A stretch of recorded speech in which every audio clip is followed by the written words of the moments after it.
Bismillahirrahmanirrahim. Assalamualaikum warahmatullahi wabarakatuh. Alhamdulillahirrahmanirrahim. Segala puji bagi Allah yang mana pada sore hari ini masih memberikan kita kesempatan, ya, nikmat kesempatan sehingga kita bisa bertemu dalam rangka pertemuan kelompok kita, ya, P2K2.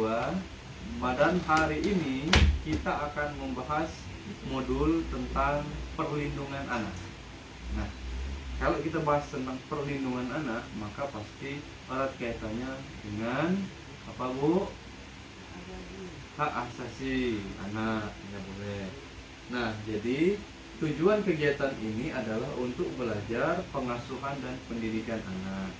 Ada 4 sesi, Bu, yang akan dibahas. Tapi hari ini kita akan bahas satu sesi saja, yaitu menjadi orang tua yang lebih baik. Ya, ibu-ibu, sebelum kita mulai membahas tentang ini, saya ingin bertanya kepada ibu-ibu, kenapa kita harus menjadi orang tua yang lebih baik? Karena keluarga yang bahagia, menjadi keluarga yang sehat. Oke, membentuk keluarga yang bahagia, anak yang cerdas, soleh-soleha, ya, dan sehat. Boleh, benar sekali, Bu, ya. Jadi kita akan belajar menjadi orang tua yang lebih baik, ya, karena orang tua yang lebih baik pasti akan membesarkan anaknya juga dengan baik, ya, dengan hebat. Oke. Nah, sekarang coba sebutkan 2 hal yang membahagiakan menjadi orang tua. Anak yang Menurut sama orang tua, apalagi, Bu? sehat, Anaknya sehat, terus anak yang berbakti kepada orang tua. Ya, benar sekali semuanya, Bu, ya.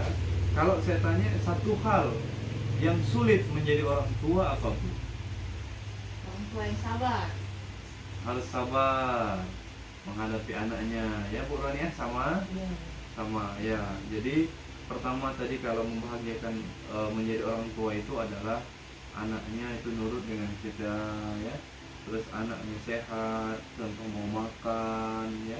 Kalau yang menyulitkan tadi, menjadi orang tua itu harus sabar, karena setiap anak itu tentu mempunyai sifat yang berbeda-beda, dan kita juga harus menghadapinya dengan cara yang berbeda juga.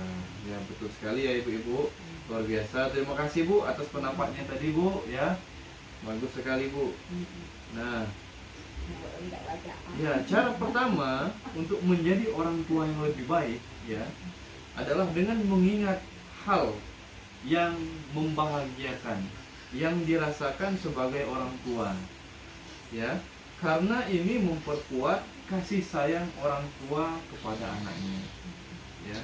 Yang kedua, selain berbagi dan berdiskusi, ya, juga bisa lebih ringan dalam menghadapi masalah yang ada, ya, ibu-ibu, ya.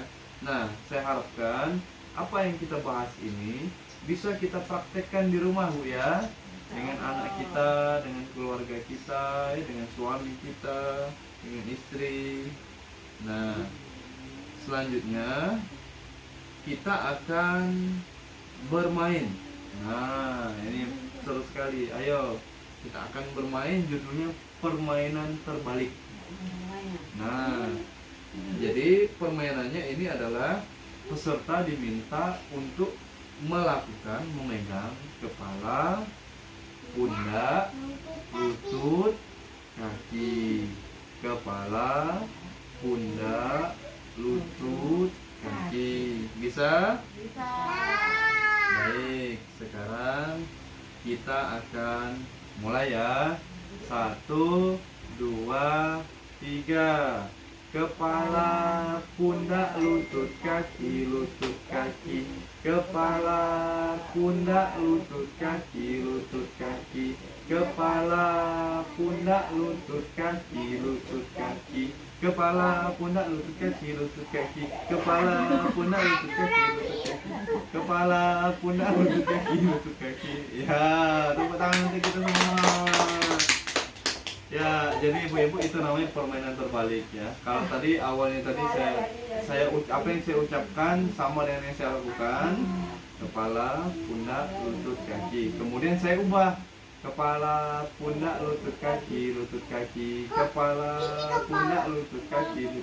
Itu saya balik, makanya namanya permainan terbalik. Nah, kira-kira Bu, bagaimana perasaan ibu-ibu setelah mengikuti permainan tadi? Senang ya. Ya, tapi pada saat saya balik kacau jadinya ya, berubah-ubah. Kepalanya di mana, pundaknya di mana, ya kaki yang mana. Jadi ibu-ibu lebih mudah mengikuti yang saya ucapkan atau yang saya lakukan? Yang diucapkan. Nah, begitu juga menjadi orang tua ibu-ibu ya. Jadi anak itu cenderung lebih mudah mengikuti apa yang kita lakukan daripada apa yang kita ucapkan. Makanya harus ada kesamaan antara apa yang kita ucapkan dengan apa yang kita lakukan. Nah, begitu ibu-ibu ya.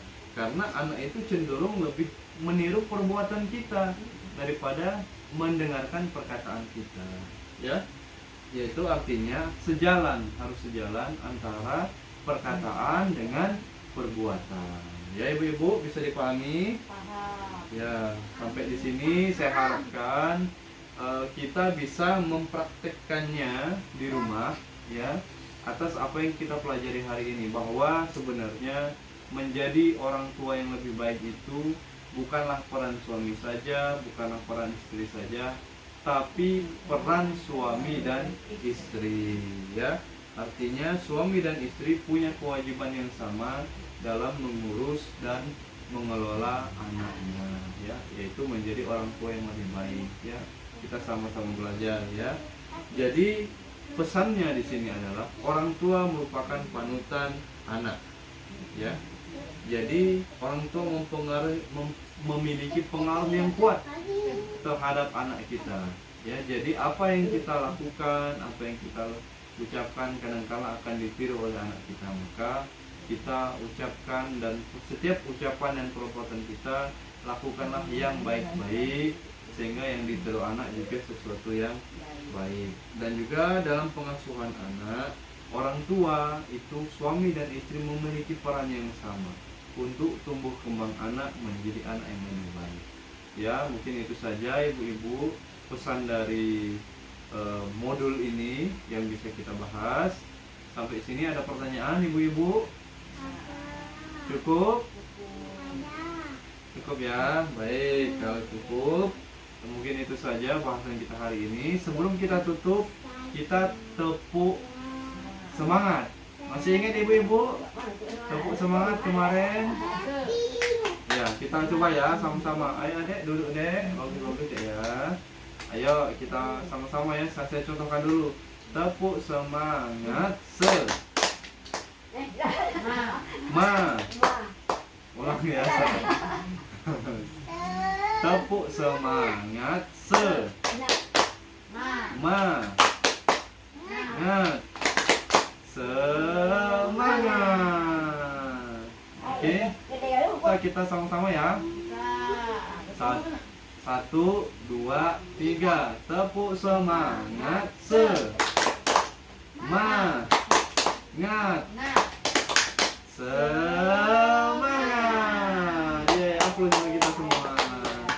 Baik ibu-ibu, itu saja mungkin bahasan kita hari ini ya, mengenai pengasuhan dan pendidikan anak ya. Dalam hal ini sesi kita membahas tentang menjadi orang tua yang lebih baik ya. Semoga kita semua menjadi orang tua yang senantiasa lebih baik dan senantiasa memperbaiki diri, sehingga kita bisa mempunyai anak yang baik-baik, anak yang soleh dan soleha. Amin ya rabbal alamin. Itu saja, terima kasih kami ucapkan. Mohon maaf atas segala kekurangan. Kepada Allah kami mohon ampun. Kami akhiri. Wassalamualaikum warahmatullahi wabarakatuh. Waalaikumsalam warahmatullahi wabarakatuh.